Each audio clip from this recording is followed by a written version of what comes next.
Before the color, there are decisions. Play Fight, Episode 1.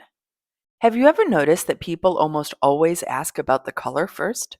What blue is that? What red did you use? What's your favorite paint? They are good questions, but they're almost never the questions I'm asking myself. At least not yet. Right now, standing in front of this canvas, I couldn't care less what color this bubble is eventually going to be. I know that sounds strange for someone whose job is literally putting color on a canvas, but color is surprisingly late to the conversation. Before color, there are decisions, hundreds of them. This painting is called Play Fight, and today you're watching the beginning of it. Not the beginning of the idea, because that happened a long time ago, but the beginning of the painting itself. People sometimes imagine that artists wake up inspired, throw some paint around, and accidentally create something magical. I hate to ruin the romance, but my paintings are built one decision at a time. Some of those decisions happen before I even pick up a paintbrush. Some happen while I'm painting.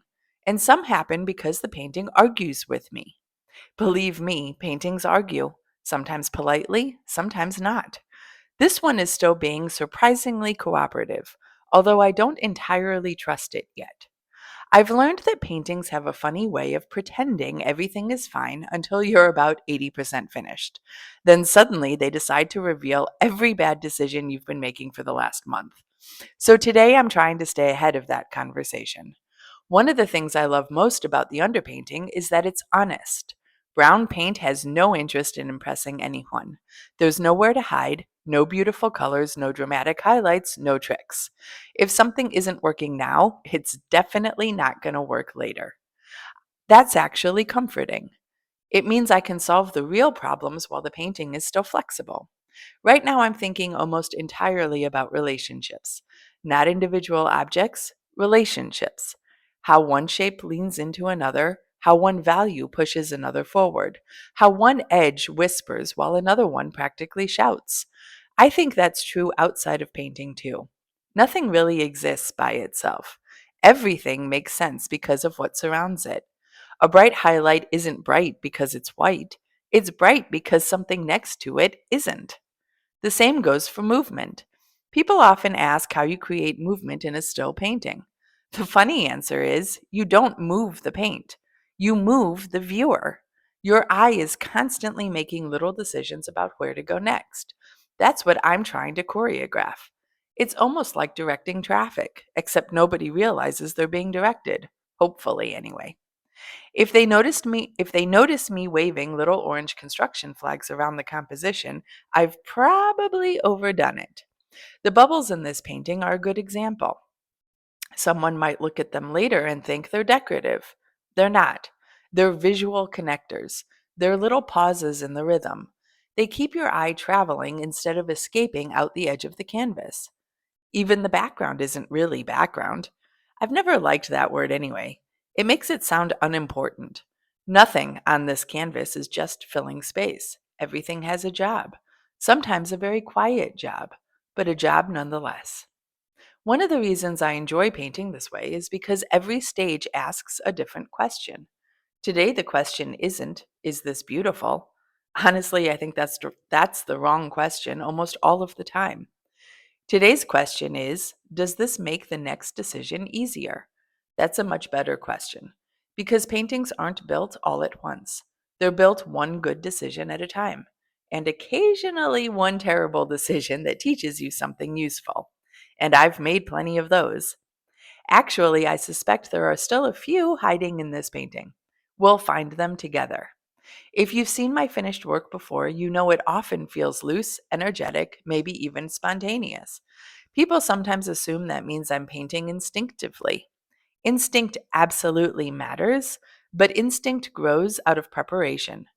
Freedom isn't the opposite of structure. Freedom depends on structure. The more confident I am about what's underneath, the more willing I am to take risks later. That's why I don't rush this stage.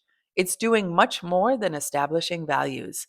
It's building trust, trust between me and the painting. There's another thing I love about this stage. It's temporary. Almost everything you're looking at right now is going to disappear. Not because it failed, because it succeeded. Its purpose isn't to be seen forever.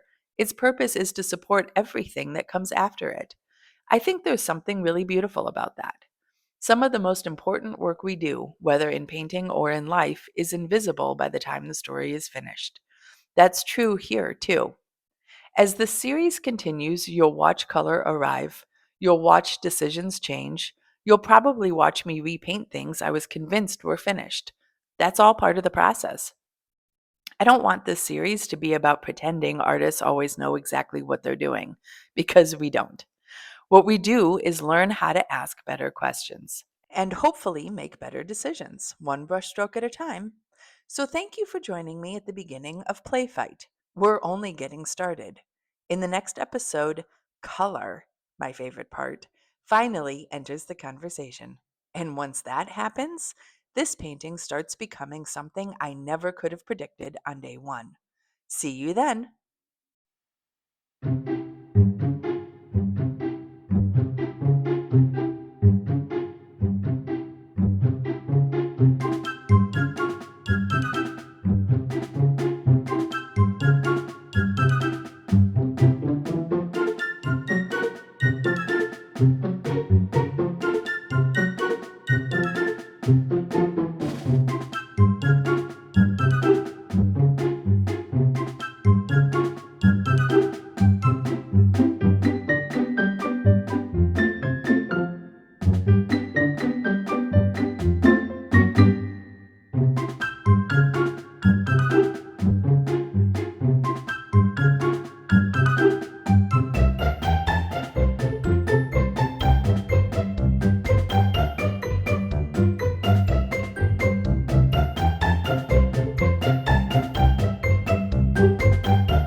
In the meantime, here's a challenge for you. Pause the video, look at the painting as it is right now, and tell me in the comments what you think this painting is really about. Not what it depicts, but what it feels like. I'm curious to see how your interpretations compare as the painting evolves.